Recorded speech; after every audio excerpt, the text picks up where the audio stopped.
those of you who are in person, and thank you for tuning in on Zoom. I am excited to be here and continue to share more about pelvic floor PT for various populations.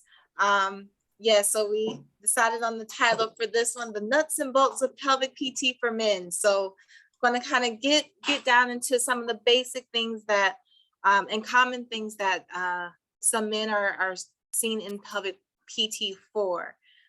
So like I mentioned last time, yes, my name is Kevina Parker Daniel, and I'm a doctor of physical therapy, and I'm specializing in pelvic floor PT. So it's a specialty area within within physical therapy, and I'm currently at TMH, but tomorrow is actually my last day. I will be moving to Austin, Texas. So we've had this set up since maybe September, October of last year. So I had no idea then, but yeah, so things have been moving quickly, but I definitely wanted to come out and share with you all and get you involved. So I'm currently at TMH Ortho, and there are two other pelvic therapists who are there. So if there continue to be questions, if you're interested in pelvic floor PT, there are still some options. Okay. So let's kind of get right into it and get started here today. Okay, now I can't change the slide. That's fine. I tried. Okay, there we go. All right, so some common myths. So some things that people say when they're discussing, their pelvic floor. Men don't have pelvic floor muscles. So they think, only women have those issues, or only women have pelvic floor issues. So, a lot of times, especially more of the younger population, they're like, oh no, I don't have to worry about that. I'm good on the pelvic floor. So pelvic floor PT only helps it from having leakage. This kind of goes for men and women. So there's a little more to it than just leakage. And only older men should see pelvic floor PTs. And so that is not the case at all. I see a range of individuals, men and women, children even, and the age ranges are vast. So you'd be surprised. Okay, so I will only get better if I just do my Kegel exercises. So in some patients, that can be true. If you're doing your Kegels, if you're doing the pelvic floor muscle contractions, that can help with some of your issues. But most often than that, it's usually multifaceted, and it can require the aid of a pelvic floor physical therapist to make sure everything else is on track. So after prostate surgery, I will always have to wear pads. So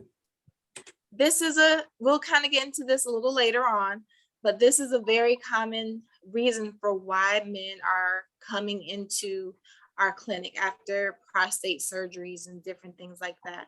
And they're having leakage. That's one of the more common complaints. However, there are options depending on the type of surgery, depending on what has exactly occurred.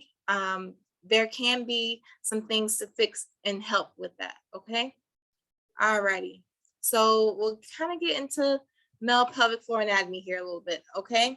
So on this screen here, you kind of see the anatomy of the male kind of under the skin. You see the muscles, and you see kind of around the rectum there, and then even into the penis, there are muscles. And so these are the muscles that are helping with, maintaining continence of urination and defecation, maintaining just overall integrity of the pelvic floor organs, and even, helping with, erections and things of that nature. So we have to make sure all these muscles are functioning properly in order to have a good, well-rounded pelvic floor and good optimal function of our organs, okay, and organ systems.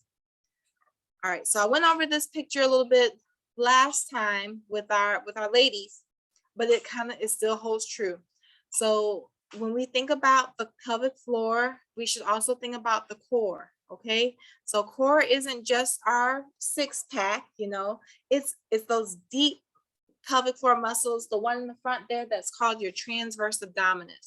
So it's a deep pelvic floor muscle, or deep core muscle, sorry, and it acts as like a corset, okay? And then you also have the muscles in the back, and then your pelvic floor and your diaphragm is all tied into this.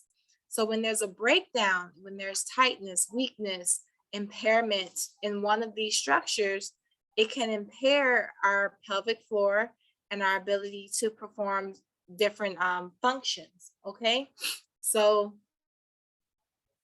thinking about surgeries, okay, depending on the approach that is used, you know, if they go in through the abdomen, they have to go through these muscles. So then they become weak, okay? So those are things that, as a pelvic floor physical therapist, you want to address that, because sometimes it's not always the actual pelvic floor muscles, but other things that are surrounding the pelvic floor that can be causing issues, okay?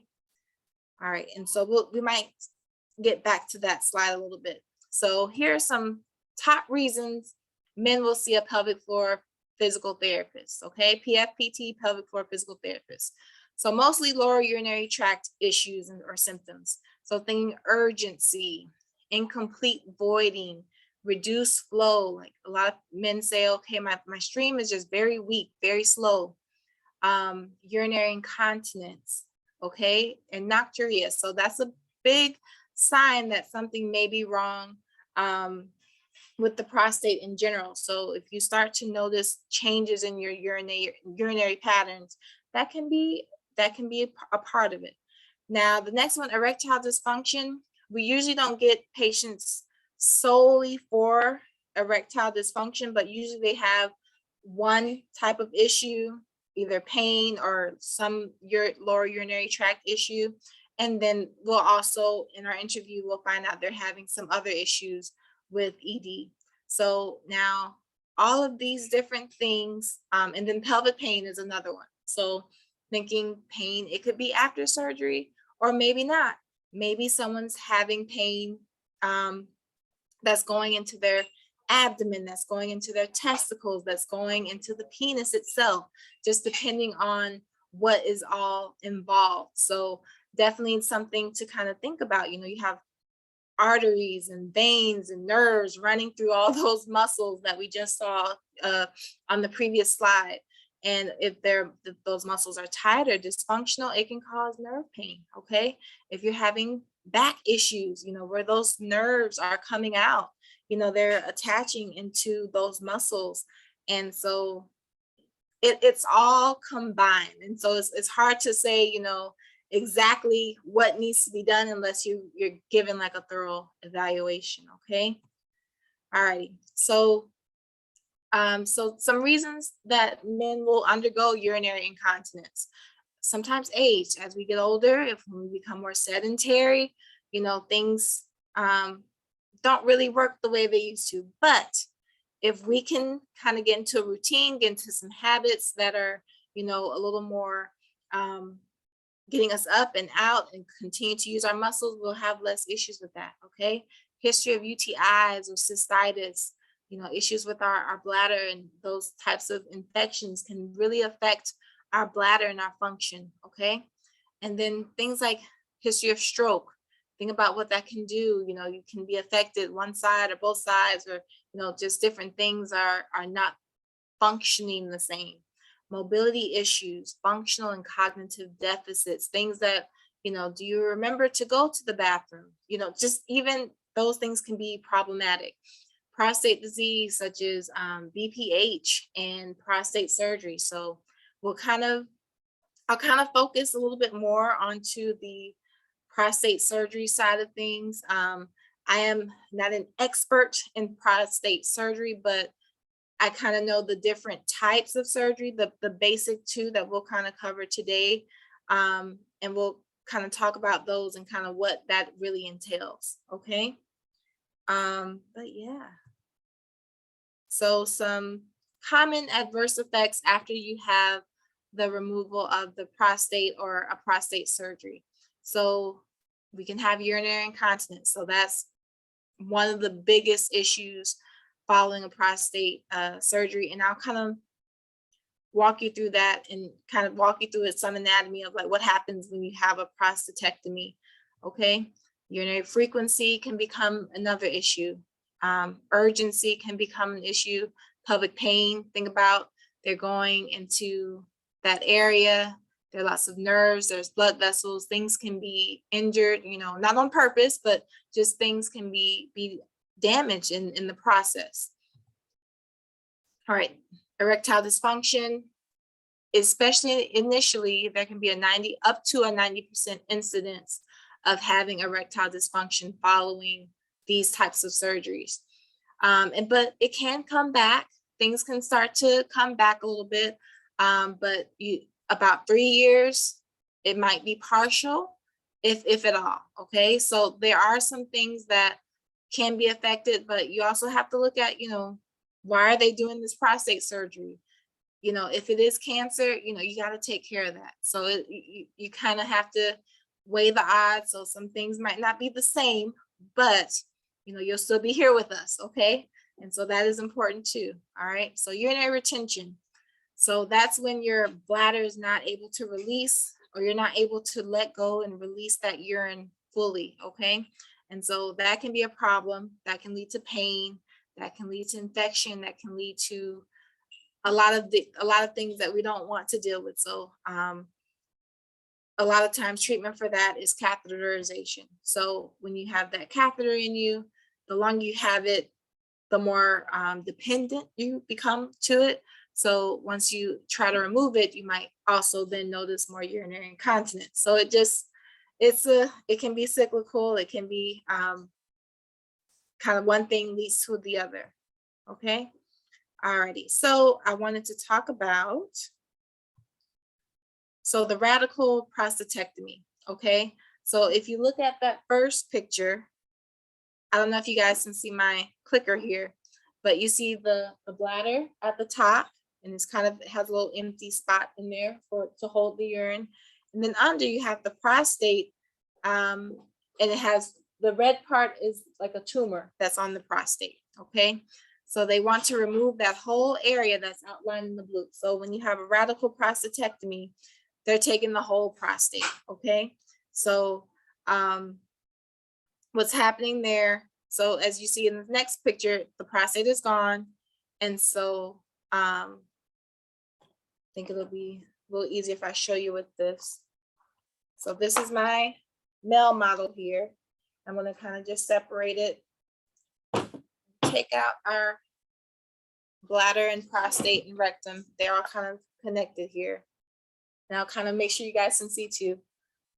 All right, so if I take this all apart, you see the bladder at the top and then the prostate. So inside here, you have your urethra. Your urethra goes out and then, you know, it empties out into the penis. So that is where the seminal fluid and semen are coming through, but also urine, okay? So when they take this out, they're removing all of,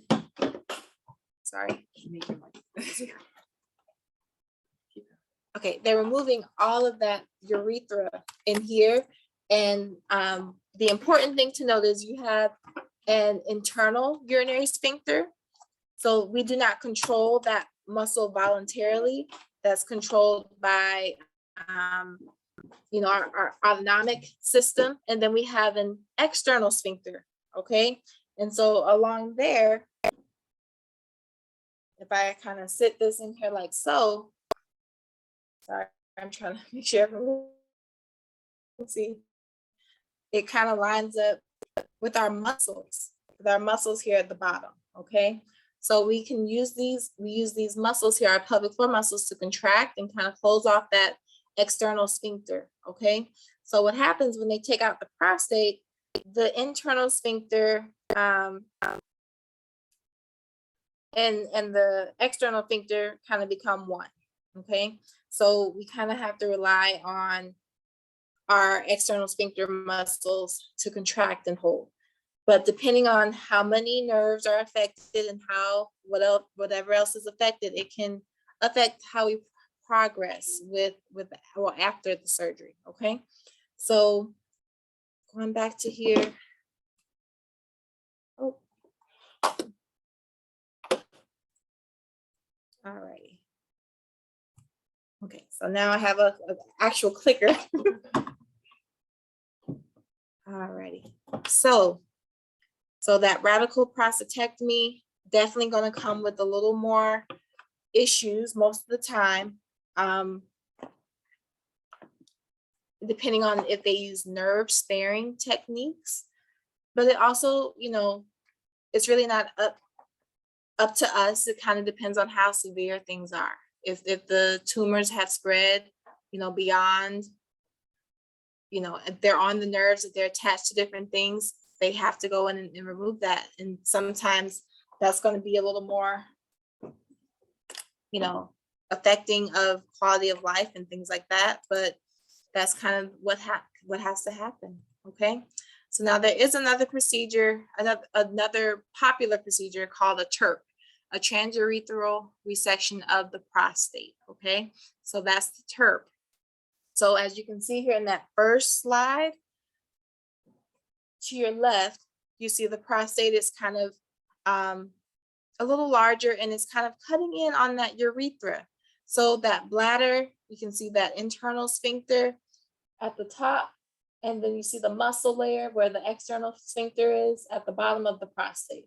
So what they do, they take a device, and it usually is some type of laser or something like that, and they kind of use it to kind of scrape away at some of the growth that has occurred, the tumor, so they can open up that urethral space. And then that allows for improved flow, improved urination, things like that. So that's that procedure, and you can see how it's a lot less invasive, a lot less, you know, you're not going to remove the urethra. And something else to note, you know, your urethra attaches to the penis. So sometimes men will actually notice they've lost some length in their penis because they've removed some of that urethra. And so a lot of men, you know, oh, things look different now, but they've taken up some of that urethra. So now everything has to get kind of pulled up, and you kind of miss that extra little length there. All right. So that is kind of the main difference. So as you can see the reason why, you know, a procedure like the Terp won't maybe have as many issues. Some people, depending on how much they need to take, may still have issues with leakage and things like that, depending on how wide they make that space. In that third image there, yes, after the procedure, it looks like there's half of the tumor is there still, whereas in the middle it's gone. Could you explain the third slide over on the right? All right, so this slide,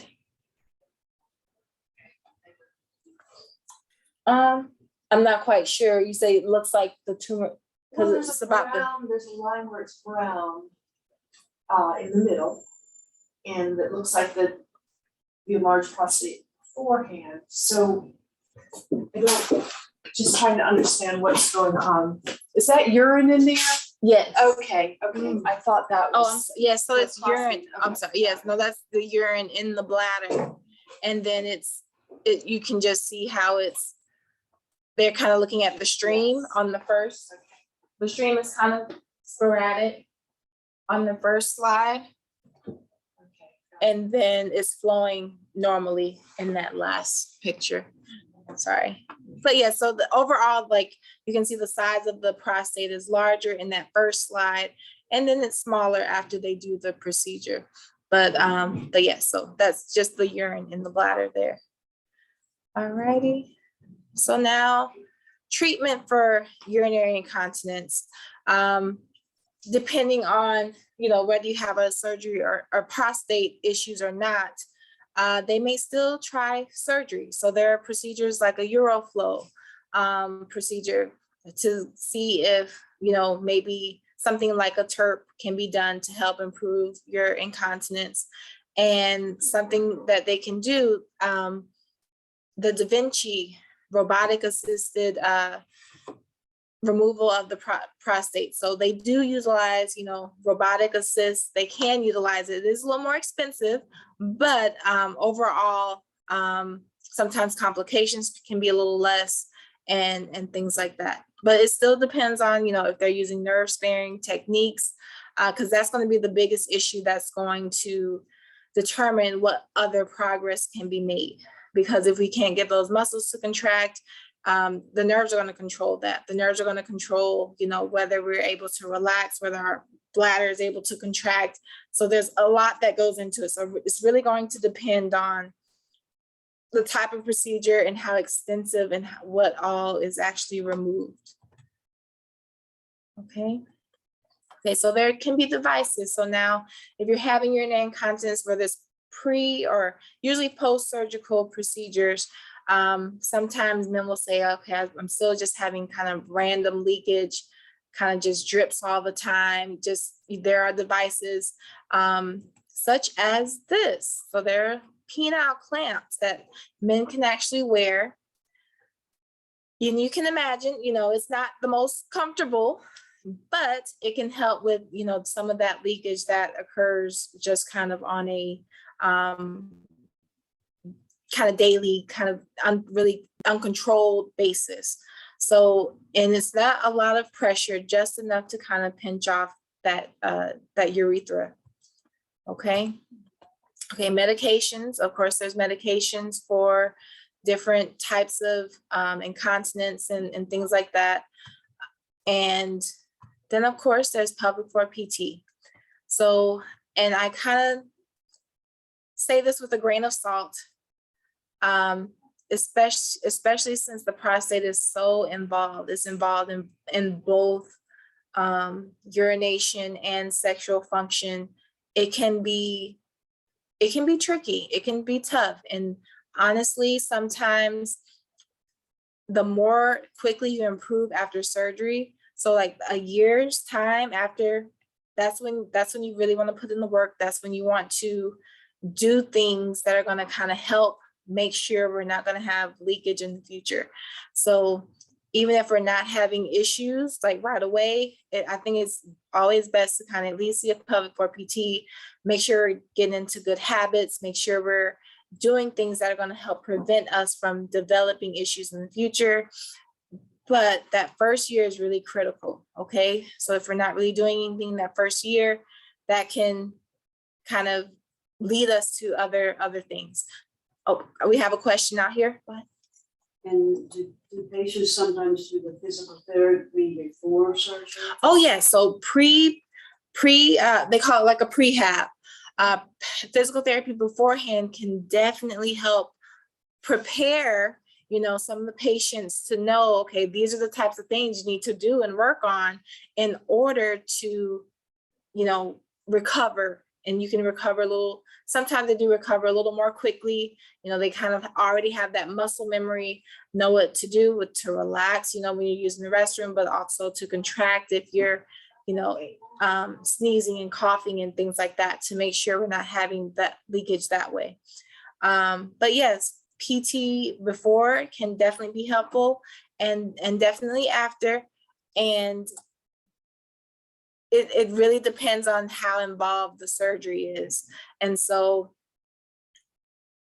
I have had patients who have come in, 5 or more years following the prostate surgery, and things have gone well. So, and the thing is, it might not be completely 100%, leak free, but they are able to develop new techniques and develop, different coping strategies to make sure they're not having as many incidents. And alrighty, so what can a pelvic floor PT do for men? Alrighty, so similar to our ladies, we are going to listen to your history and concerns and gain understanding of what you want to achieve, okay? So I have a lot of men, they come in, they're just like, I just want to stop the leakage. I know I'm having erection issues, but that's kind of not where I don't really care about that right now. I just want to focus on this. And so that's what we'll do, okay? Not going to push you, or whatever therapist you see shouldn't push you to do things that you don't want to do, okay? All right, so we want to identify and correct improper habits. And so habits can be, just kind of going to the bathroom just in case. So we don't want to train our bladder to empty too frequently. Some other things that may lead to urinary incontinence are things like bladder irritants. So common irritants can be caffeine, can be alcohol, can be carbonation even. So we want to make sure we're getting enough water. We want to make sure we're being mindful of, the bladder irritants we're taking in, especially after we have different procedures that are going to, already affect and put our urinary system at risk. Okay. So we're going to and so my job isn't to say you can never drink your coffee again. I know a couple people's hearts just broke, but, but just to be mindful and notice when you have your coffee, do you notice a change in your symptoms? Are you leaking more when you do drink certain things? So it's even some foods, some more acidic foods can kind of be irritative to the bladder. Okay. So like I said, my job is not to be the beverage police. It is to just get you to be aware. Okay. All righty. So we're going to not only just look at pelvic floor, but we want to look at the joints and muscles which affect pelvic floor. So going back, thinking about that other slide with the core, those muscles there. How's your back? How's your core? How are you breathing? How are all those things incorporated into our day-to-day function with our pelvic floor? And then a big one with our men that we see commonly, they're just really tight. They don't stretch as much. And their posture can sometimes be, can make things difficult for them to relax. And so sometimes, especially if they're having more, not emptying fully, the different flow issues with their urinary flow, that can be a part of the tightness that they have in their hips and legs. And so we're definitely looking at posture. We're definitely looking at, different things that are connecting into that pelvis and pelvic floor. Okay. Alrighty. So we're going to identify areas of imbalance. Everyone has that strong side, So yeah, this is my strong side. So, but, and that is true sometimes. We want to make sure it's not too out of balance. Okay. We want to try to make sure things are as even as possible, whether that's with pelvic floor or with our back muscles, with our core muscles, our legs, things like that. Some people, I had that right hip done, just things that can affect pelvic floor that you won't always think about. Okay. Alrighty. So we're going to identify coordination, strength, endurance of those pelvic floor muscles. So not the favorite part of the examination and things like that, but there is an internal examination for our men. Okay. So just how I would do an examination for our ladies. Typically I would do a vaginal assessment for our ladies, but our men do not have one of those. Okay. So I go through the rectum. Okay. So I do a rectal assessment of the pelvic floor muscles. And I want to test those muscles, feel how they feel. Are they tight? They feel really lax and loose. Are they strong? Can they contract those muscles? When they contract those muscles, are they using their bottom? Are they using their core? Are they trying to use everything but these muscles here? Okay. We want to make sure that these muscles are strong, but can they also relax? Can you relax these muscles? When you relax the muscles, that's going to allow for the urine to release. Okay. So a lot of people are having urinary incontinence, but sometimes it's also an issue with flow. So can you release these muscles? Can you relax those muscles? So testing the strength, testing endurance, testing the tone of these muscles is also going to be a part of the evaluation. Will I have to do this every time? Most likely not. Now, if there are some other issues, there's some things causing pain, some tightness type issues. If there's overall tightness in the pelvic floor, we may have to work on relaxing these muscles. Typically, I like to work my way from the outside in. Usually I'll do an assessment that first day. If we're very, very tight, and on the pelvic floor muscles, we're probably very, very tight in our hips and our hamstrings and our back, things like that. So we're going to work on those. We're going to work on breathing and relaxing these muscles. And then, you know, I may do another assessment at some other point in time and just kind of see how those other internal muscles are doing. Okay. And so with that,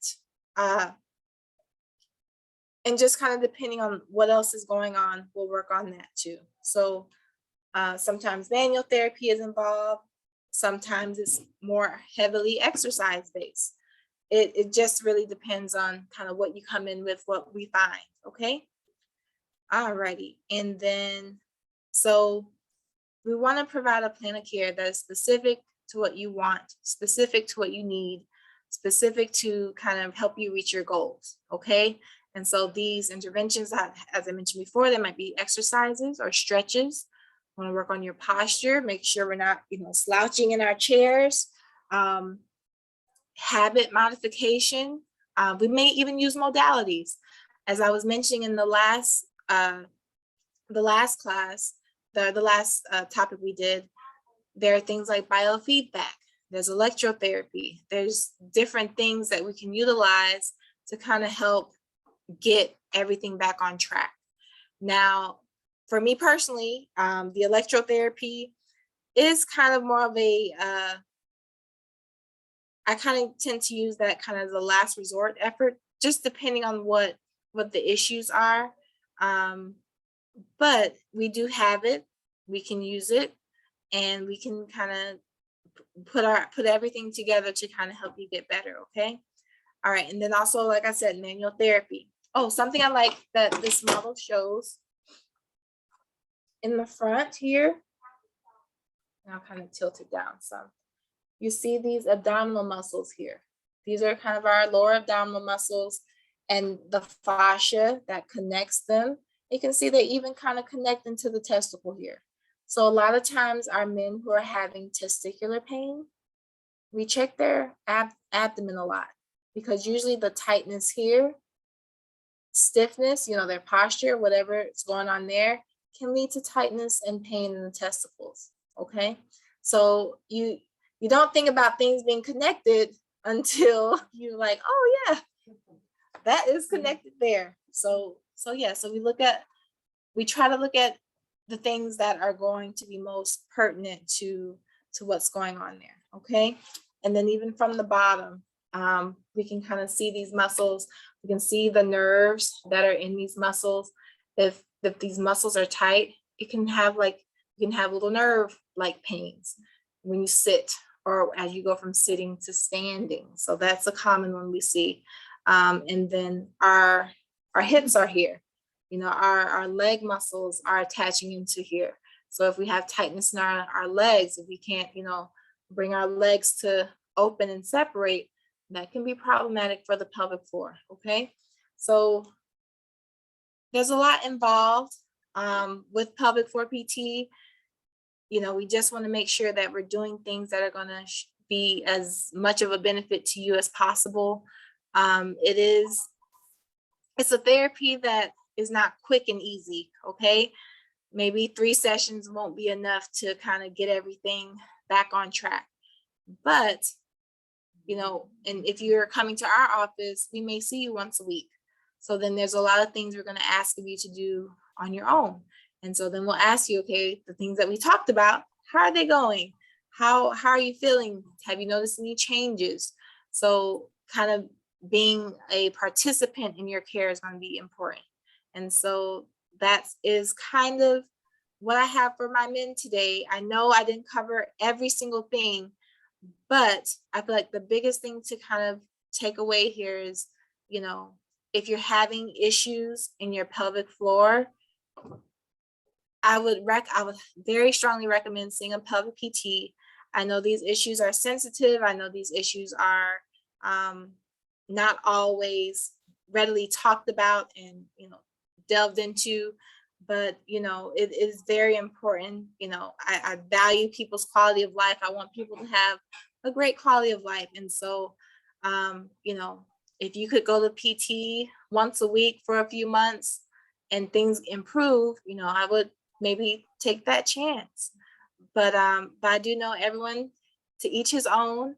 And but we look forward to seeing you. We look forward to treating you here at our office. And so at this time, I'll take some questions. I do have one question in the chat here. Okay. Is PT able to address issues around bloating? Say that one more time. Is PT able to address issues around bloating? Bloating? Yes, Like bloating in the abdomen? I think so. I think that's what Okay, so yes, we can address bloating. We do something I think I missed out on here. We also treat bowel issues. So that's the other organ that's in the male pelvic floor. We treat bowel issues, so constipation, diarrhea, just different things that other people may be struggling with, which may lead to bloating.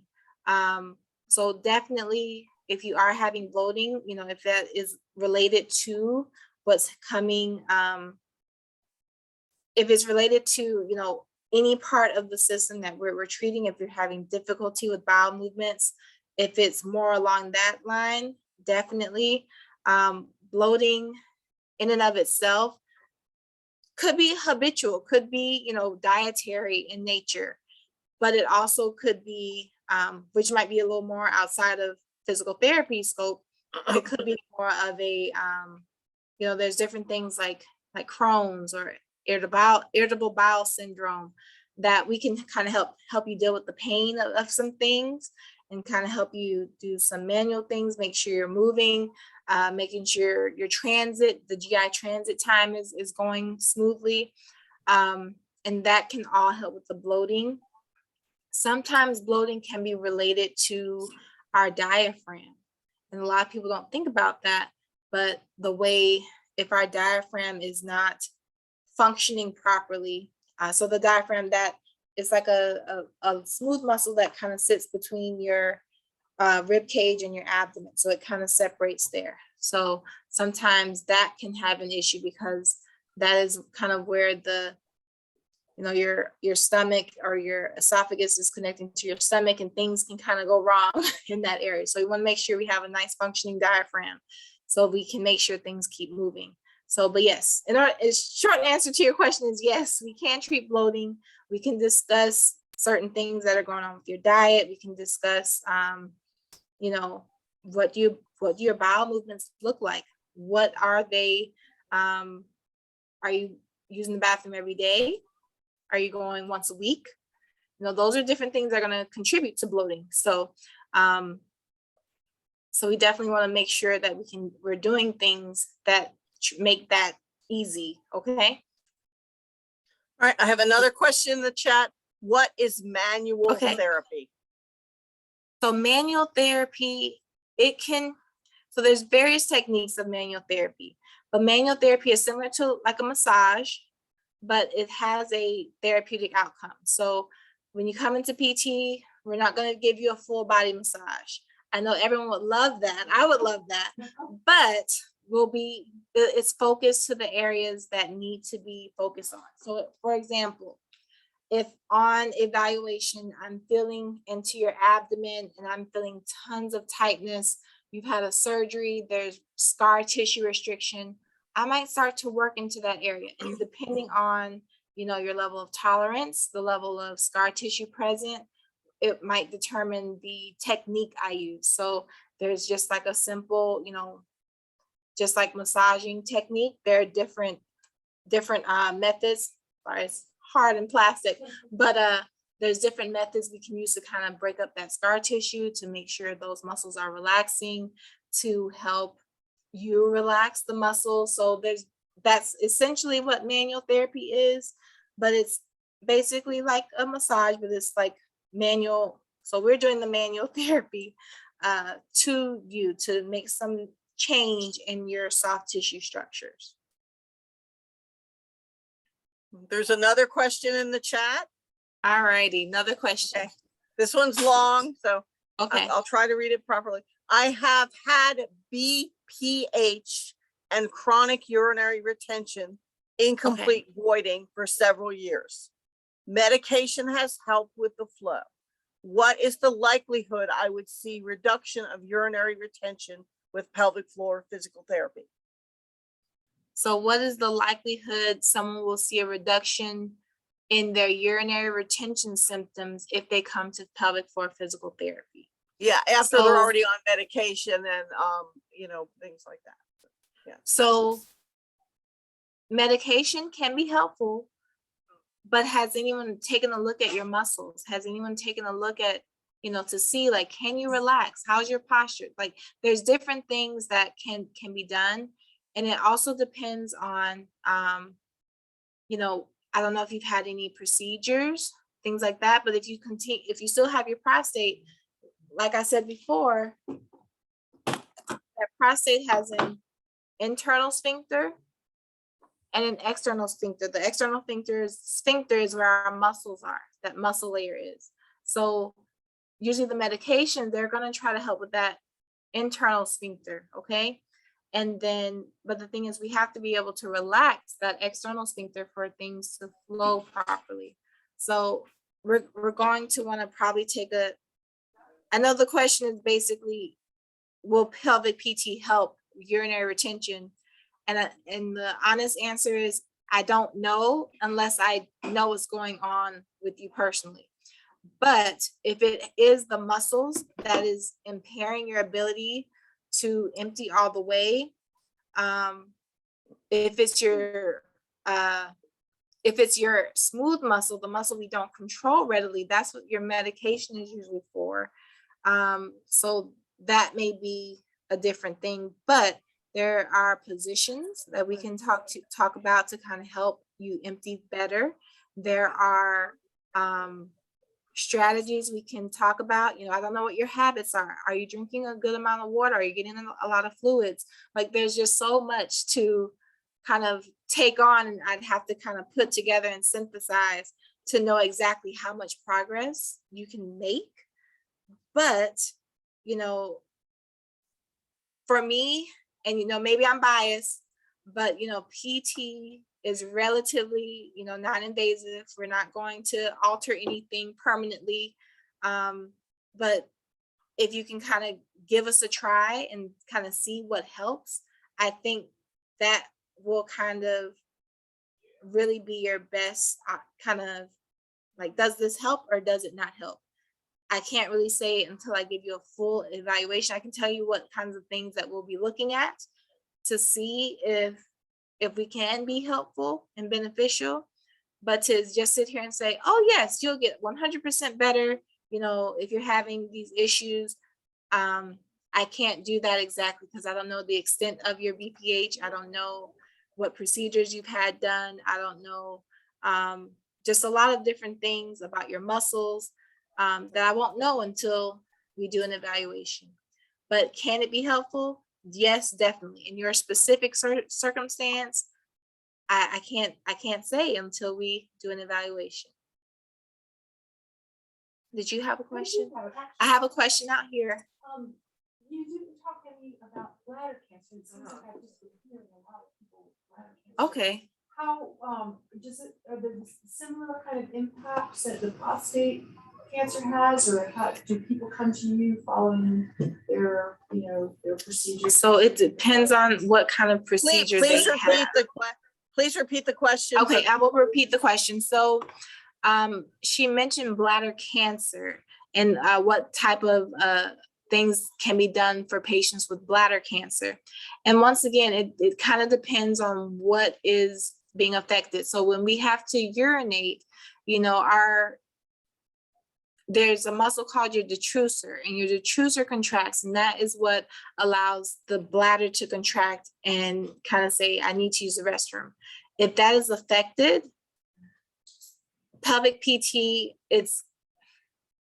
there are certain things that we may be able to try to see if that helps, but it really depends on what their symptoms are. Are they now after bladder cancer procedure, surgery?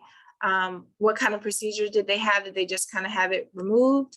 There are procedures where you can remove the entire bladder and, then someone has like an ostomy bag. So at that point, there can be other issues, abdominal pain and things like that, that can be, you know, their core is affected because now they have a bag attached to their abdomen. So that can be an issue.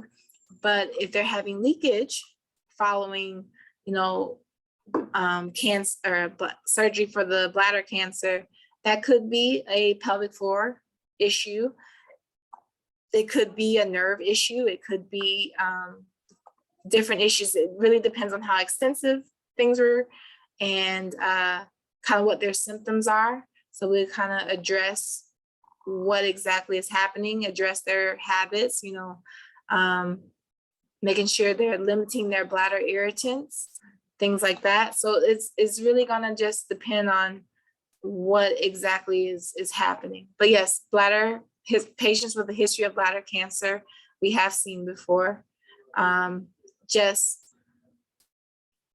like every single patient is different, you know, and so it's kind of hard to say, you know, everyone gets better with pelvic PT. Everyone, you know, there usually is some benefit to come out of it. You know, people learn about, you know, different things, but specific, yes. So to answer your question, yes, we do see patients with that, and we do, and then they follow up here. Different topic. Different Can the topic. patient contact the physical therapy group directly, or do they have to be referred? So with our particular practice, we do take referrals. So we get the referral in, and then we kind of get you scheduled. So that's kind of the process there. And we'll talk about that a little bit more. I'm going to send some information to Ruth, Right. so she'll have all of that available.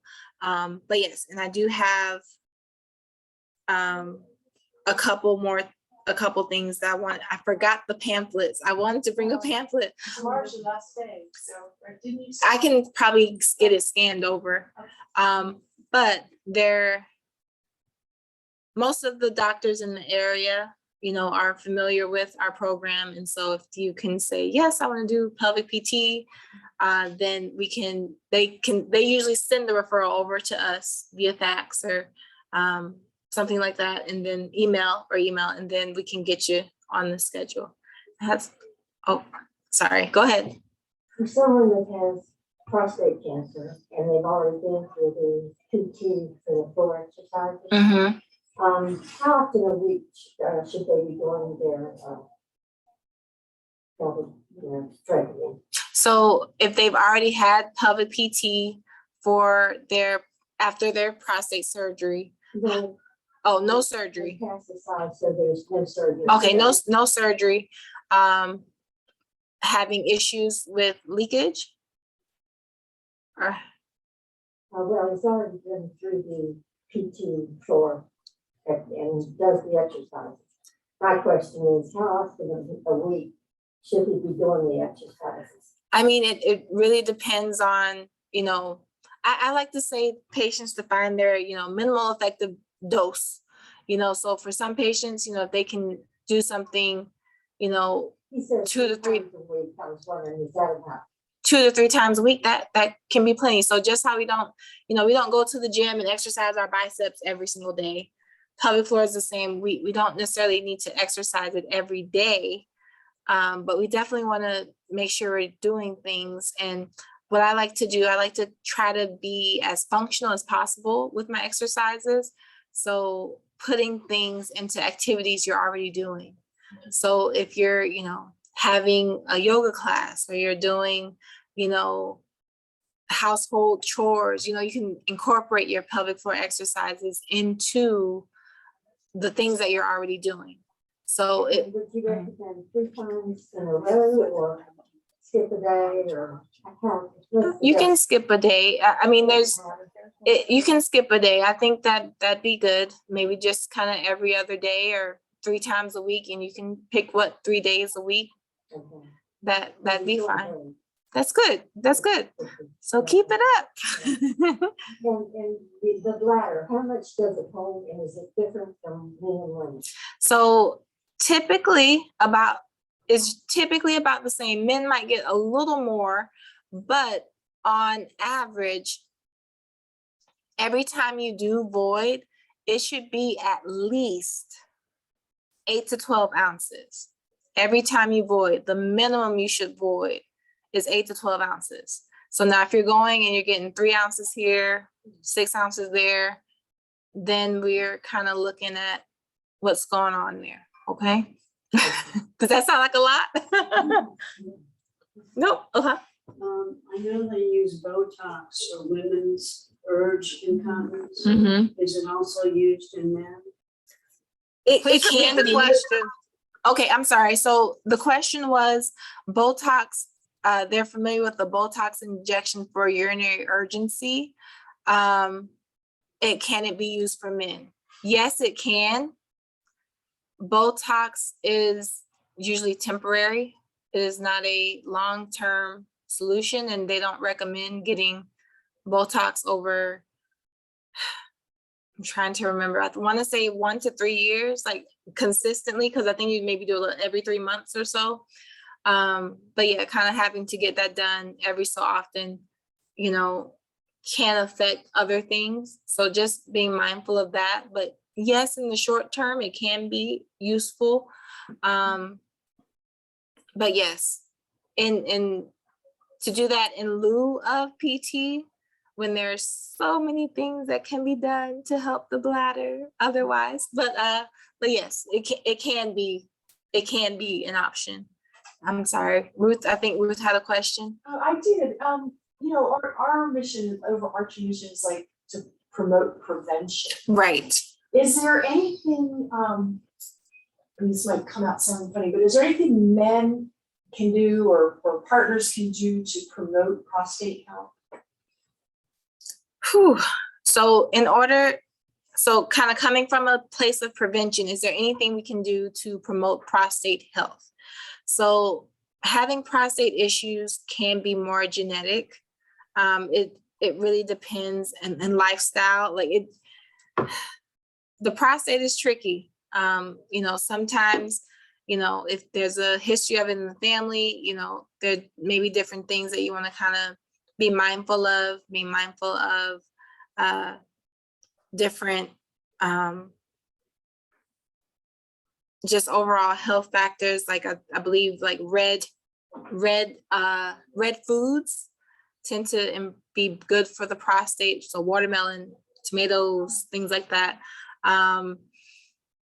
You know, just overall keeping active, drinking a good amount of water, you know, minimizing, you know, exposure to those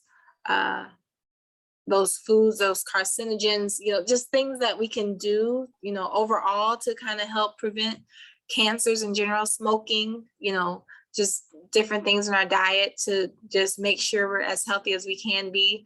But unfortunately, the nature of cancer, you know, it's kind of one of those things, like you can do everything right and still get cancer, which is unfortunate. But yes, but definitely kind of being, you know, active, you know, taking care of our bodies, you know, being well-rounded can definitely help. Yeah.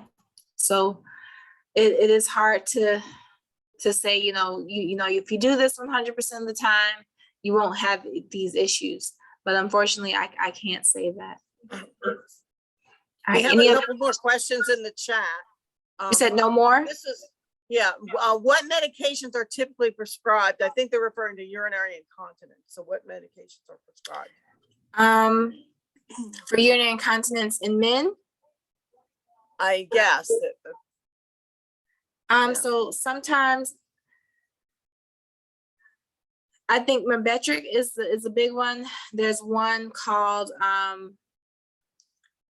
I think it's called emitter. I'm sorry. It's like emitter. It's something like that. It starts with an I. But yeah, I'm not 100% on all the drugs used for incontinence, but I know Myrbetriq is a big one. Another drug that sometimes men take to help, and sometimes it's given to just improve their flow. Sometimes it's used to help with, you know, other things that they're dealing with, but Flow Max is a big one that they'll take. But yes, so things like that. But yes, so I am not a medical doctor.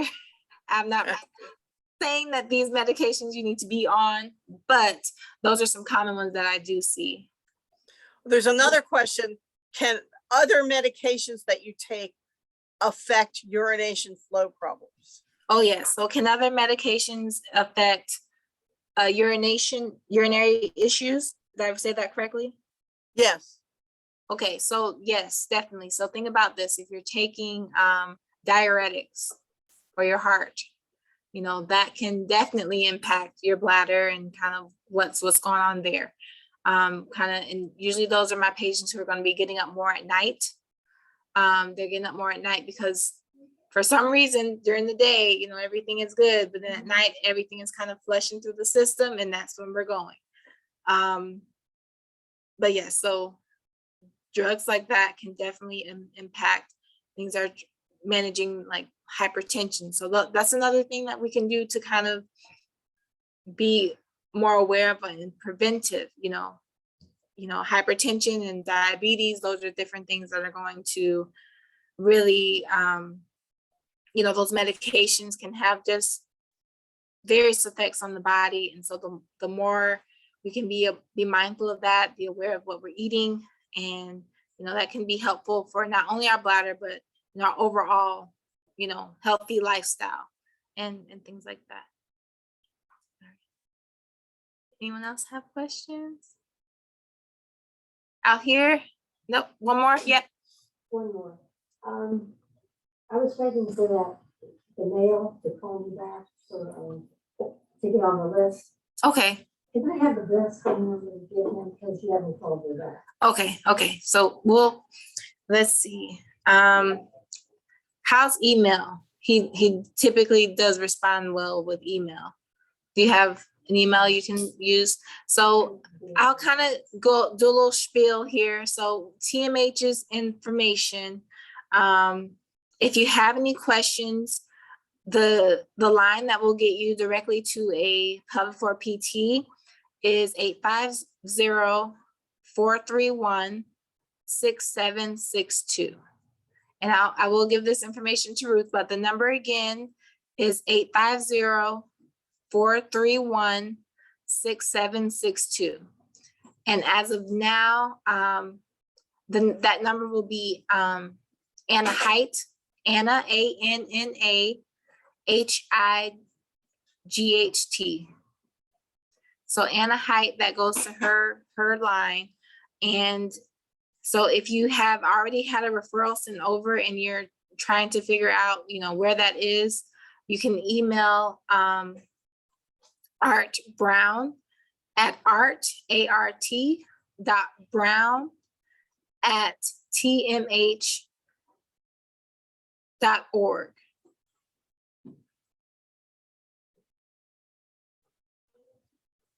Art.brown@tmh.org. Yes.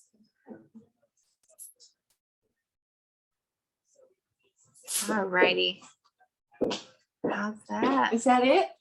Any other questions? Okay, well, thank you so much. This has been fabulous, and wish you all the best in your near future endeavors and transitions.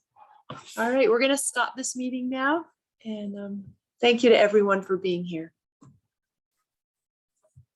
Actually, Maureen has to end it. Okay, I'll end the meeting. Thanks. All right, thanks, Before I Maureen. end it, I put the information that she gave us in the chat.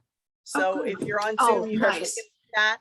And if you're watching the recording later, it'll be in the chat, the phone numbers and the email for the person at DMH. Perfect. Thank you for that, Maureen. You're great. Bye. Bye.